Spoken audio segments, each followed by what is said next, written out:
एक press release देती है गृह मंत्रालय, भारत जैसे महान बड़े देश का गृह मंत्रालय प्रेस रिलीज देता है जिसमें वो कहते हैं सोनम वांगचुक 3-4 बार सोनम वांगचुक, एक छोटे से इंसान पर वो पूरा दोष मढ़ते हैं। जो फोर्सेस हैं, सहानुभूति है उनके साथ भी कि पथराव हुआ, उन्हें भी लगा होगा, मगर उन्होंने जिस तरह से सर में लोगों के दिमाग निकाल दिए, छाती से गोली गई, फेफड़े फोड़ दिए, ये कैसी फौज है जो अपने ही नागरिकों को इस तरह से मारने के लिए।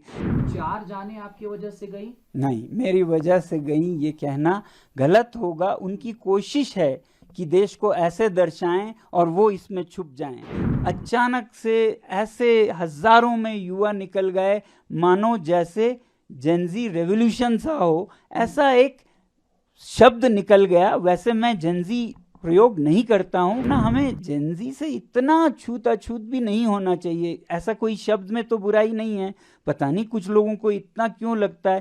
तो मुझ पर उन्होंने निशाना साधा और 1.5 महीना पहले हमें बताया गया कि आप पर एक FIR है, वो भी देशद्रोह का है।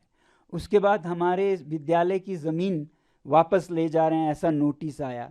उसके बाद CBI की इंक्वायरी, ये 2 हफ्ते पहले की बात है, CBI की, फिर इनकम टैक्स के, पता नहीं क्या क्या। मुझे वैसे भी ऐसे खबरें आती गई बहुत अच्छे सूत्रों से कि आपके खिलाफ पब्लिक सेफ्टी एक्ट का केस बनाया जा रहा है ताकि आपको 2 साल के लिए बिना जांच के, बिना बेल के जेल भेजा जा सके। बिल्कुल डर नहीं है, मैं बिल्कुल इंतज़ार कर रहा हूं। बल्कि मैं ये सोचता हूं कि न्योता देंगे पुलिस को कि आए आपको गिरफ्तार? बिल्कुल देंगे, क्यों नहीं देंगे। जब वो चाहें हमें गिरफ्तार कर सकते हैं। अगर हमारे देश की जो सबसे बहुमूल्य एक नारा है सत्यमेव जयते, उसमें ज़रा भी ताकत है, सच्चाई है, तो देश मुझे ज़रूर समझेगा।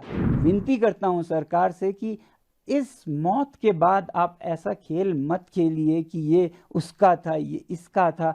समझिए कि पिछले 6 सालों में लद्दाख के साथ क्या हुआ। उन्होंने जल्दीबाजी में ढूंढा कौन कांग्रेस मिलता है जिस पे हम ये दोष मढ़ सकें। मैं तो था ही आधा लेने के लिए, उन्हें वो मिले। अब वो क्या माफ़ी मांगेंगे देश से? सबसे पहले तो मैं खुद बहुत बहुत दुखी हूँ, पूरा लद्दाख दुखी है कि इन माओं के बच्चे खो गए। और उसके बाद फिर हम आरोप प्रत्यारोप का ये खेल खेलें, ये अच्छा नहीं लगता। ये बहुत दुख की बात है कि हम अपने सर से जिम्मेदारी हटाकर किसी, जैसे कहते हैं ना, स्केप गोट, बलि का बकरा बना के उस पे मर दें। ऐसा खेल हमें नहीं खेलना चाहिए। ये चतुराई ज़रूर है मगर समझदारी नहीं है। Clever move but not wisdom. इस समय हमें विजडम की ज़रूरत है। हम साथ में बैठ के सोचें कि इन बच्चों की क्या ऐसी विवशता थी कि वो सड़कों पे इस तरह से निकल आए, और उसे सुलझाएं तो सब सुलझेगा। ये सीमा शांत होगी, ये देश प्रगति करेगा। ना कि हम इसने किया उसने किया, मैंने कुछ नहीं किया, मैं तो अच्छा हूँ बोलें। क्योंकि सच्चाई ये है कि ये बच्चे बहुत परेशान से थे। आज ही नहीं, 2 महीने से नहीं, 5 सालों से, बल्कि 6 सालों से ये अनएम्प्लॉयड थे, जॉबलेस। और इनके जो अरमान थे कि लोकतंत्र होगा नए लद्दाख में, वो भी नहीं हुए। कि संरक्षण होगा 6वें शेड्यूल में, वो भी नहीं हुए। बातचीत पे बातचीत घसीटते जा रहे थे, नतीजा कुछ नहीं निकल रहा था। अब मुझ पे दोष देने लगे थे यही युवा कि आपका शांति का पथ किसी काम का नहीं है। अपनी शांति आप अपने साथ, एक मिनट, आप अपनी शांति का पथ अपने साथ रखिएगा, हम अपने हाथ में लेंगे। ऐसा मुझे बुरा भला कहने लग चुके थे। तो ये बहुत दुर्भाग्य की बात है। सबसे बड़ी बात ये हम माने, और अभी इनकी लाशें वही हैं और इस पे हम आरोप प्रत्यारोप। आप सोचिए, क्या ये अच्छा लगता है किसी भी देश में कि सरकार किसी एक को चुन के, किसी एक पार्टी को इसने किया, और जो कमियां हमसे रह गई इस गवर्नेंस में, इस सिस्टम में, उनको हम बिल्कुल नज़रअंदाज कर दें, तो फिर दोबारा ये उठेगा। आप किसको अकाउंटेबल मानते हैं? क्योंकि आपको मैं तब से फॉलो कर रहा हूँ, बहुत लंबा समय आपको तमाम लोग इंस्पिरेशन के तौर पर भी वांगचुक साहब देखते हैं। आपको याद होगा मैंने आपका पहला इंटरव्यू किया था जब आप लद्दाख भवन में प्रोटेस्ट पर बैठे थे। जी, जी। आप दीवार के ऊपर चढ़ के मुझे इंटरव्यू दे रहे थे एनआई के बैनर तले ही, और इस समय मैं आपका इंटरव्यू कर रहा हूँ। दोनों में जमीन आसमान का अंतर है। एक समय आप शांति के पथ पर तमाम लोगों को बढ़ा रहे थे और आज उल्टा आरोप लग रहा है मगर पथ वही है मेरा। तो मैं किसी को जिम्मेदार नहीं ठहराना चाहता हूँ, मगर एक सच्चाई भी है ना कि 2020 से हमें वादा दिया गया कि आपको छठे शेड्यूल में संरक्षित किया जाएगा। खासकर इन नौजवानों को ये वादा दिया गया था कि 21,000 नौकरियां निकलेंगी, फिर 6,000 नौकरियां निकलेंगी, और निकला कुछ भी नहीं, ना के बराबर। शायद अभी हाल ही में 1-1,500 नौकरियां निकले होंगी। वो बिल्कुल बेरोजगार हैं, आप समझ रहे हैं। घर पे जाओ तो वो माँ बाप की टोक सुनते थे, बाहर जाओ तो बेकार हैं, दोस्तों में शर्मिंदा हैं। ऐसे में वो भड़क कर बाहर आ गए। वो बाहर कभी नहीं आते थे, बल्कि ये जो आंदोलन चल रहा था, इन सब लोगों की एक शिकायत थी कि ये युवा पीढ़ी बहुत मतलबी हैं, अपने घरों में घुसे रहते हैं, बाहर नहीं आते हैं, क्योंकि इनको डर है कि सरकार इनके चेहरों की तस्वीर लेगी और इंटरव्यूज में इन्हें हैरस करेगी। तो ये कभी नहीं निकलते थे। अचानक कल ऐसे निकल आए, ये किसी का मतलब इमेजिनेशन में भी नहीं था। क्या आपको पहले इस बात का इल्म नहीं था कि ये जो प्रोटेस्ट आप हंगर स्ट्राइक कर रहे थे वो इस तरह का रूप ले लेगी? बिल्कुल नहीं, बिल्कुल नहीं, बिल्कुल नहीं। हम इतना कह रहे थे, कल के लिए ये बातचीत चल रही थी। फैसला आपने जेनजी सब का नाम लिया, आपने नेपाल के उस रिवॉल्यूशन का भी एग्जाम्पल दिया जिसमें उग्र प्रदर्शन किए गए, हिंसक प्रदर्शन किए गए, नेपाल के इंफ्रास्ट्रक्चर पर डेंट कराया गया, नेपाल की डेमोक्रेसी खतरे में आ गई। तमाम आरोप और उस तरीके की बात को आप इंडोर्स करते हुए दिखाई नहीं, नहीं, नहीं, ऐसा मत कहिए इंडोर्स करते। जब ये हो चुका था, पहली बात तो कुछ लोग कहते हैं कि आपने ऐसा कह के इंसाइट किया। जब ये हो चुका था, मैंने तब एक अपडेट दिया जिसमें मैंने कहा कि ये हिंसा निंदनीय है। शब्द था निंदनीय है। मैं बहुत दुखी हूँ इससे। आप हमारा समर्थन नहीं बल्कि हमारी बदनामी कर रहे हैं। और फिर मैंने कहा कि ये अचानक से बिना किसी पहले के उसके अचानक से ऐसे हजारों में युवा निकल गए, मानो जैसे जेनजी रेवोल्यूशन सा हो। ऐसा एक शब्द निकल गया। वैसे मैं जेनजी प्रयोग नहीं करता हूं, अब ये बच्चे खुद को करते हैं तो इसलिए शायद मेरे मुंह से निकला, वरना हमें जेनजी से इतना छूत-अछूत भी नहीं होना चाहिए। ऐसा कोई शब्द में तो बुराई नहीं है, पता नहीं कुछ लोगों को इतना क्यों लगता है। मैं भी यूज नहीं करता हूं, मगर कल ये मैंने सिर्फ इसका वर्णन करते हुए कहा, ऐसा एक हालात हो गया लद्दाख में जिससे हम सब दुखी हैं। ये होने के बाद का अपडेट है, आप जाके देख सकते हैं। आपने कभी ऐसा लद्दाख देखा था? नहीं भी नहीं कहूँगा। जब हम जम्मू कश्मीर में थे तो यूटी का मांग करते हुए ऐसा ही एक हिंसक आंदोलन हुआ था 89 में, 89 में, मगर इस हद का नहीं था। ये बहुत ही अजीब अंदाज का, यहाँ कोई नहीं रोक पा रहा था। आपको पता है आज हमारे जो एपेक्स बॉडी है लद्दाख की, उसका यूथ विंग, उनके लीडर्स को धरपकड़ कर रही है सरकार, घरों से जाके उनको पकड़ रहे हैं। सच्चाई ये है कि वो बेचारे जाकर गाड़ियों से लाउड स्पीकर से उनको मनाने की कोशिश कर रहे थे कि आप ये मत कीजिए, हमारा काम ये नहीं है, मगर उन पे ही पथराव होने का डर था। ऐसे ही हमारे वरिष्ठ नेता थुप्तन जी और सेरिंग जी भी वहां गए मैदान में उनको रोकने के लिए। कोई किसी की सुन ही नहीं रहा था। पागलपन सा, भूत सा सवार था उन पे। तो वांगचुक साहब, किसी को गिरफ्तार ना किया जाए, किसी को अकाउंटेबल ना बनाया जाए, किसी के ऊपर अकाउंटेबिलिटी फिक्स ना किए जाए, कहा जाए कि ये सरकार की गलती है? नहीं, ऐसा तो नहीं। हिंसा को तो हम कभी भी सही नहीं ठहरा सकते हैं। कानून को अपना रास्ता लेना चाहिए, कोर्स लॉ जो कहते हैं। तो जो गलत हैं उन्हें सज़ा होनी चाहिए, मगर साथ ही साथ मैं कहूँगा जो फोर्सेस हैं सहानुभूति है उनके साथ भी कि पथराव हुआ, उन्हें भी लगा होगा, मगर उन्होंने जिस तरह से सर में लोगों के दिमाग निकाल दिए, छाती से गोली गई, फेफड़े फोड़ दिए, ये कैसी फौज है जो अपने ही नागरिकों को इस तरह से मारने के लिए। हाँ, साधारणतः ऐसे रायट्स में आप पैरों पे गोलियां मारते हैं, और जब कभी बिल्कुल खतरा बढ़ जाए, आपकी जान पे आ जाए, तो शूटिंग ऑर्डर्स लेते हैं, तब करते हैं आप। जब आपकी जान पे आए तो आप शूट करेंगे।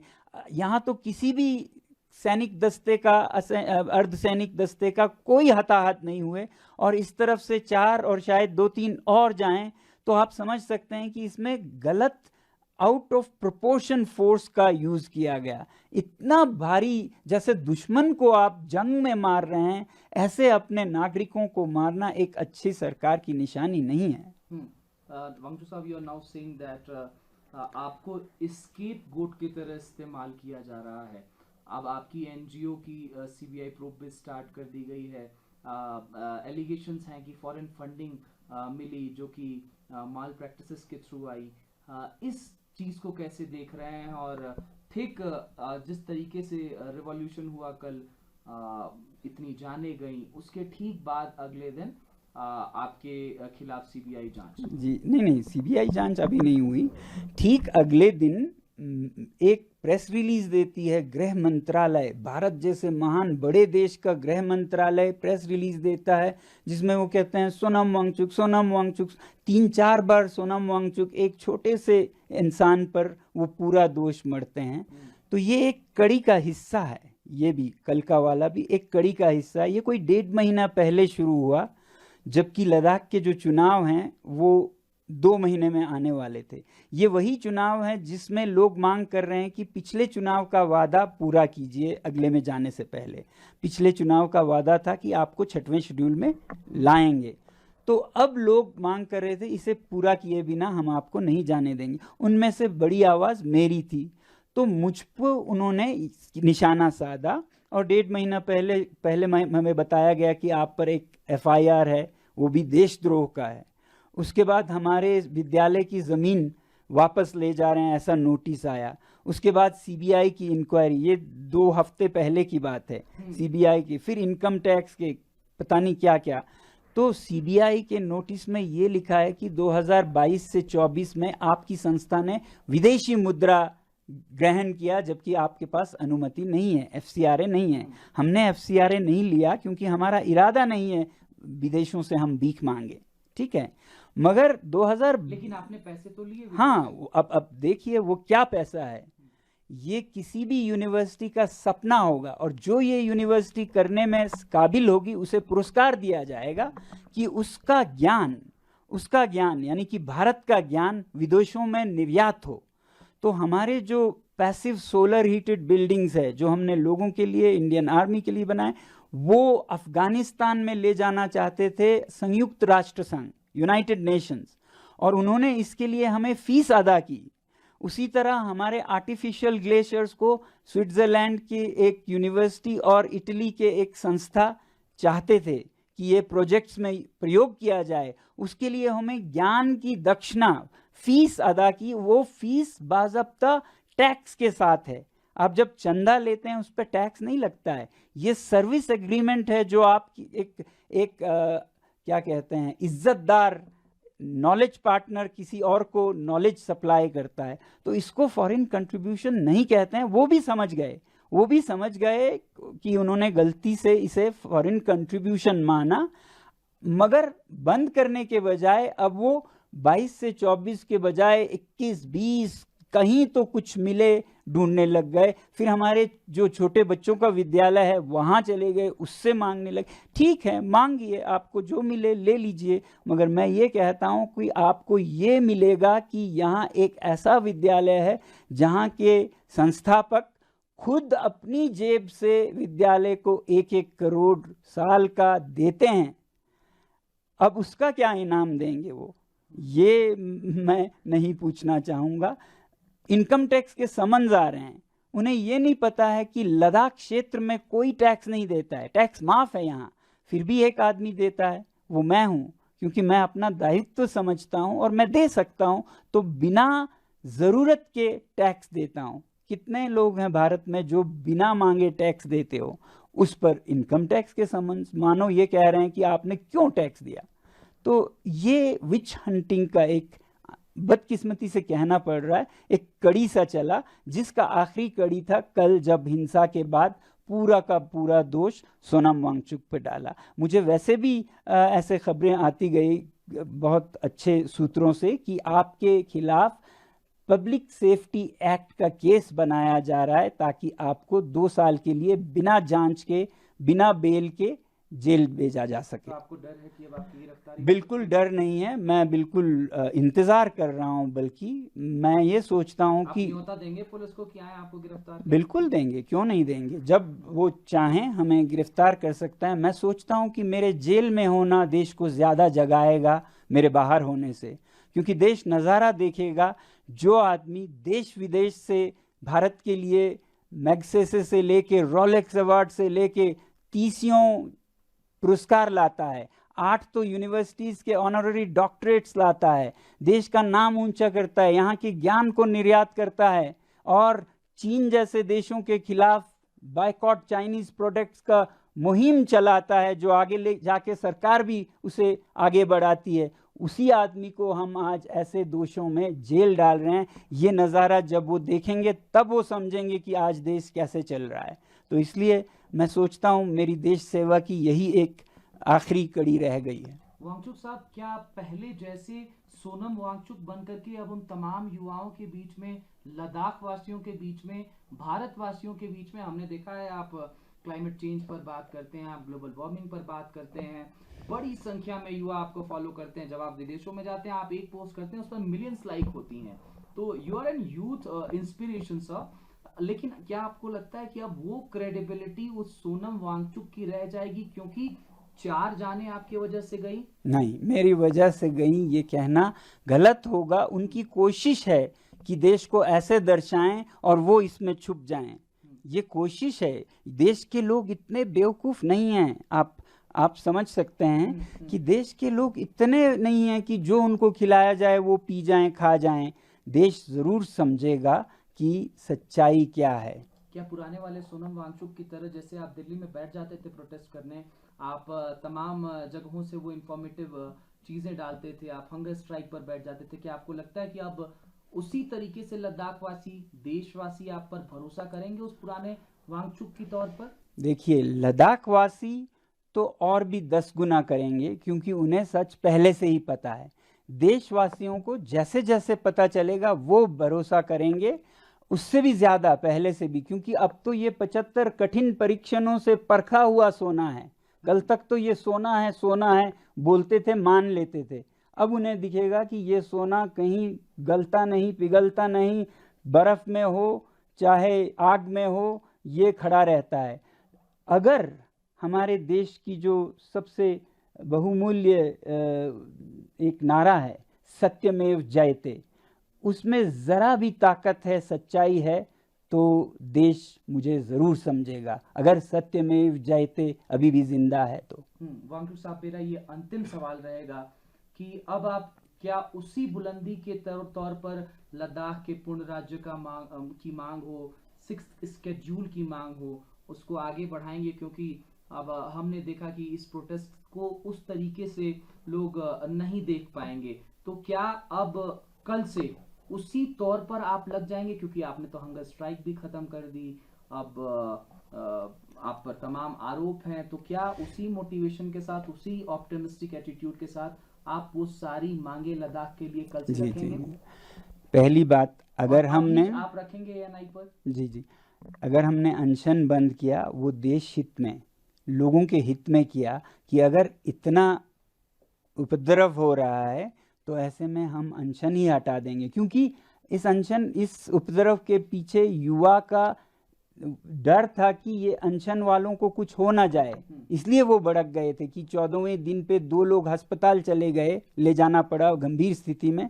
तो ये डर था, तो हमने कहा कि ये अनशन ही हम हटाएंगे, आप कृपया ऐसा मत कीजिए। ये मेरा एक योगदान था कि शांति कैसे जल्दी से जल्दी लाएं। ठीक है, आगे जाने की बात है। लद्दाख के लोग तो जैसा मैंने आपको कहा सब समझते हैं, और लोगों को भी समझ आएगी। हाँ, हम वैसे ही कहेंगे कि जो वादे थे आप पूरा कीजिए, वही एक तरीका है लद्दाख के युवाओं के मन को शांति देने का और जिनकी मृत्यु हुई उनके आत्मा को शांति देने का, कि आखिर आप समझे हमारे दर्द को। अभी भी आप अगर उस दर्द को न समझी करके कालीन के नीचे दबाएं और औरों पे दोष साधते रहें, तो न उनकी आत्मा को शांति मिलेगी, न इनके गुस्से ठंडा होगा, तो ये और भड़केगा। तो ऐसा न करें। मैं कृपया विनती करता हूं सरकार से कि इस मौत के बाद आप ऐसा खेल मत खेलिए कि ये उसका था, ये इसका था। समझिए कि पिछले 6 सालों में लद्दाख के साथ क्या हुआ। देश मतलब बुद्धू नहीं है ना, देश ने देखा है। सोनम वांगचुक हमेशा अनशन के पथ पर, पदयात्रा के पथ पर शांति के साथ ही चला, कभी उससे डगमगाया नहीं। अब आज अगर हालत हद से निकल गए तो फिर वो हालात की बात है कि युवा ने हमें रिजेक्ट कर दिया। हमें खुद दुख है कि आज हम फेल हुए, हमारा जो पाथ था उसको उन्होंने रिजेक्ट किया और वायलेंस पे चले गए। हमें तो दुगना दुख है। एक तो जो हुआ, एक छोटा सा जी मैं सवाल जोड़ना चाहूंगा, क्या कांग्रेस पार्टी से भी आपकी इस बीच कोई बातचीत हुई थी? क्योंकि हिंसा के तुरंत बाद भारतीय जनता पार्टी की तरफ से एक बयान निकल करके आया कि कांग्रेस पार्टी के कुछ लोग इस कहीं ना कहीं हिंसा को बढ़ाने में दिखाई दिए। बीजेपी दफ्तर में घुसने वाले व्यक्ति का नाम जो है वो एक कांग्रेस नेता के तौर पर सामने आया। पहले ये बताऊं, कुछ ही हफ्ते पहले कांग्रेस पार्टी को हमारे एपेक्स बॉडी से निकाल दिया गया था ताकि ये अपॉलिटिकल रह सके। तो आप समझ सकते हैं कि कांग्रेस से कोई लेना देना नहीं है इस आंदोलन का। उन्हें तो आंदोलन से हटने को कहा जब तक इलेक्शंस खत्म ना हो, वरना उनकी भी जगह है उसमें। अब दूसरी बात, जिस तरह से इस उपद्रव के होने के बाद ही बीजेपी ये इल्ज़ाम लगा रही थी, एक फ़ोटो दिखाकर जो संवाददाता उनके बता रहे थे कि देखिए ये सेपक हैं, ये काउंसलर हैं नॉर्दर्न या अपर ले के वार्ड के। अब आपको कैसा लगेगा अगर मैं ये बताऊं कि वो तस्वीर जो वो दिखा रहे थे वो गलत था। वो किसी और के तस्वीर को लेके जल्दीबाजी में उसे कांग्रेस का काउंसलर लेके सबको, देश को दिखा रहे थे, और सच में ये कोई और था, उनके कोई दूर के रिश्तेदार थे। और उनको और उनके इस परिवार को आज पुलिस हिरासत कर रही है, हैरेस कर रही है, मारपीट कर रहे हैं। ये इस तरह से ये नहीं थमेगा और भड़केगा। युवाओं को आप धरपकड़ करें इतने हंगामे के बाद, ऐसे बेचारे कांग्रेस के काउंसलर के नाम पे आप किसी और को सता रहे हैं। वो कोई और था जो मास्क में था, दिखता वो वैसा ही था, तो उन्होंने जल्दीबाजी में ढूंढा कौन कांग्रेस मिलता है जिस पे हम ये दोष मढ़ सकें। मैं तो था ही आधा लेने के लिए, उन्हें वो मिले। अब वो क्या माफ़ी मांगेंगे देश से? क्या वो माफ़ी मांगेंगे देश से अगर वो सच में एक सच्चे प्रवक्ता हैं बीजेपी के? मैं ये उनसे पूछना चाहूँगा। आप चाहते हैं कि वो माफ़ी मांगे? अगर उन्होंने गलती की, किसी दूसरे को उन्होंने कांग्रेस का बताकर बदनाम करना चाहा, तो उन्हें मांगनी चाहिए। बहुत शुक्रिया वांगचुक साहब। हम इस दुख की घड़ी में पूरे लद्दाख वासियों के साथ खड़े हैं। हम आशा करते हैं कि लद्दाख उसी तरीके से सफेद दिखाई देगा जैसे पहले दिखाई देता था, शांति के स्वरूप में। बहुत शुक्रिया ENI के साथ जुड़ने के लिए। बहुत बहुत धन्यवाद आपका भी हमारे संदेश को देश तक पहुंचाने के लिए। जय हिंद।